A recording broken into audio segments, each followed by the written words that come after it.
Salut tout le monde, c'est Hamza Najjar et aujourd'hui on se retrouve pour une nouvelle vidéo pour vous partager quelques-uns de mes apprentissages que j'ai pu acquérir pendant mon expérience de ne plus poster sur Instagram. Comme je l'ai dit, j'ai arrêté de poster pendant exactement 35 jours sur mon feed Instagram et tout au long de cette période, j'ai pu apprendre de nombreux apprentissages clés basés sur ce modèle d'inactivité. Et donc dans cette vidéo, je vais décomposer deux choses. Premièrement, mes apprentissages acquis pendant ces 35 jours d'inactivité. Et deuxièmement, ce que je recommanderais comme conclusion basée sur cette expérience. Restez donc bien jusqu'à la fin de la vidéo pour découvrir l'intégralité de cette expérience.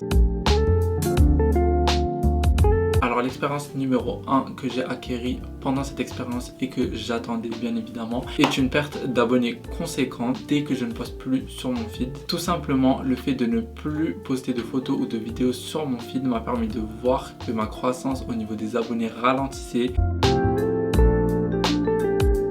Maintenant, deuxième apprentissage qui est un peu différent de celui d'avant et que même si j'ai arrêté de poster sur mon feed Instagram, une fois que j'ai posté une story, j'avais beaucoup plus de vues que d'habitude en story. Et j'ai une théorie à ça. Le fait de ne plus poster sur le feed, une fois qu'une personne voit que j'ai posté en story, sera plus enclin à cliquer dessus et à regarder que si je ne postais régulièrement sur mon feed. Maintenant, passons à la deuxième partie de la vidéo qui est les conclusions qu'on peut tirer de cette expérience. Alors ma première conclusion est que si vous êtes dans le cas où vous générez du trafic vers une offre payante et que Instagram est la seule plateforme qui mène à cela, alors la cohérence est hyper importante. Je sais que j'ai énormément prêché ça, mais la cohérence de votre compte Instagram est la clé d'une durabilité garantie. N'importe quel expert vous dira ça et vous conseillera au minimum de poster une fois par semaine sur votre feed Instagram.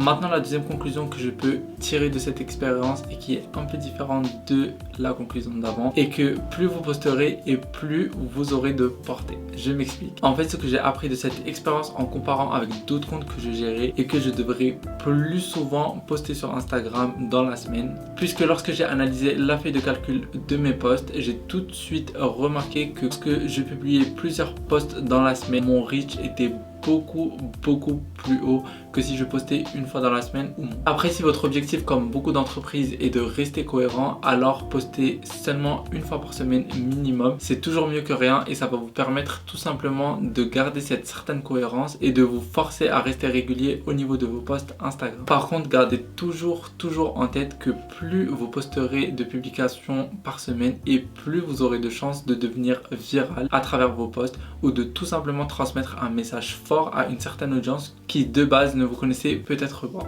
Voilà, c'est la fin de la vidéo. J'espère que vous l'aurez trouvé assez informatif, utile et perspicace, basé sur mon expérience d'être inactif sur Instagram pendant 35 jours. Personnellement, ces 35 jours m'ont permis de faire une énorme pause sur les réseaux sociaux, mais ne vous inquiétez pas, je reviens en force.